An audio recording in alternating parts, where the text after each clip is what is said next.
Raconter sa vie, prendre le temps de poser les mots pour dire ce qui n'a pas pu être dit sur le moment présent, expliquer, faire comprendre ce qui n'a pas toujours été facile.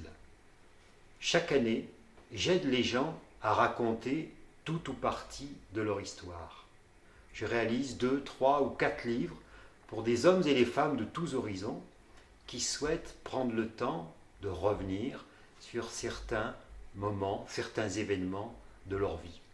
J'ai dû réaliser une bonne 60aine d'autobiographies à ce jour et j'en ai réécrit ou corrigé autant.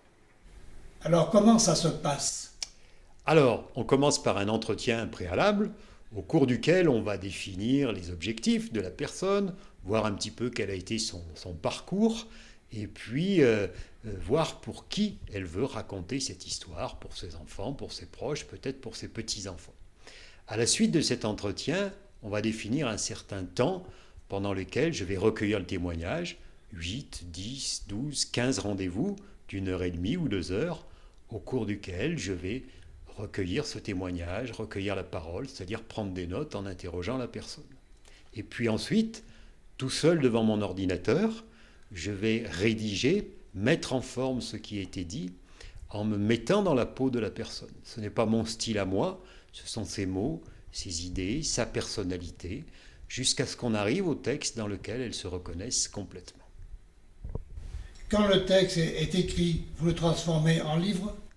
Oui, 95 fois sur 100, on le transforme en livre. Ce n'est pas une obligation, mais ça permet d'avoir un produit fini. Le texte est terminé, souvent on ajoute des photos. Avec l'aide d'un maquettiste, on va le mettre en page au format du livre, réaliser une belle couverture, donc insérer souvent des photos au milieu.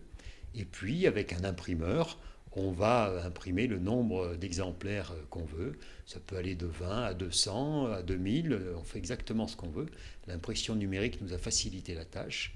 Et ensuite, les personnes ont le livre auprès d'elles qu'elles peuvent donner à leurs proches et à toutes les personnes qu'elles souhaitent.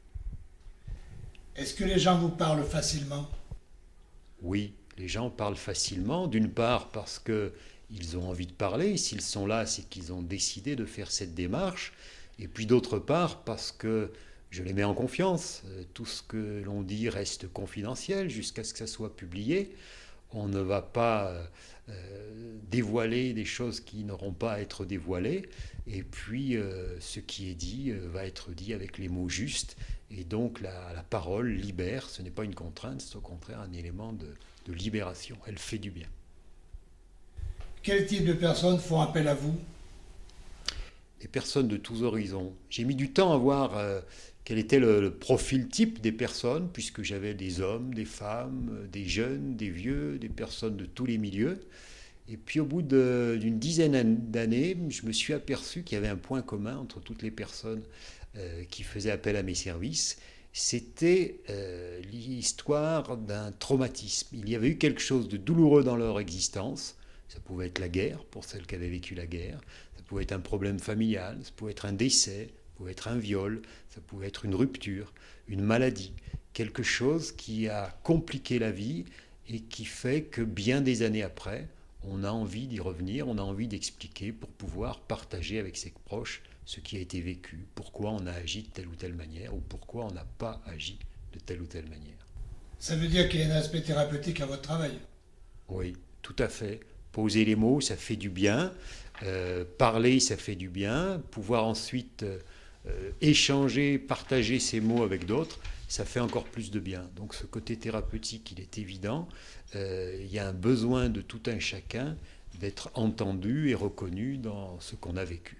Je pense que toutes les vies sont intéressantes pour les personnes elles-mêmes, bien sûr, et aussi pour leurs proches. Beaucoup des gens que je vois ont des vies qu'on pourrait considérer comme très simples.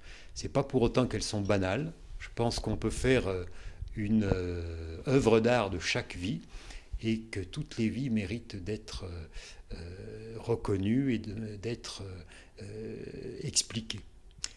Comme dit Goldman, le chanteur, je vis pas mal par procuration.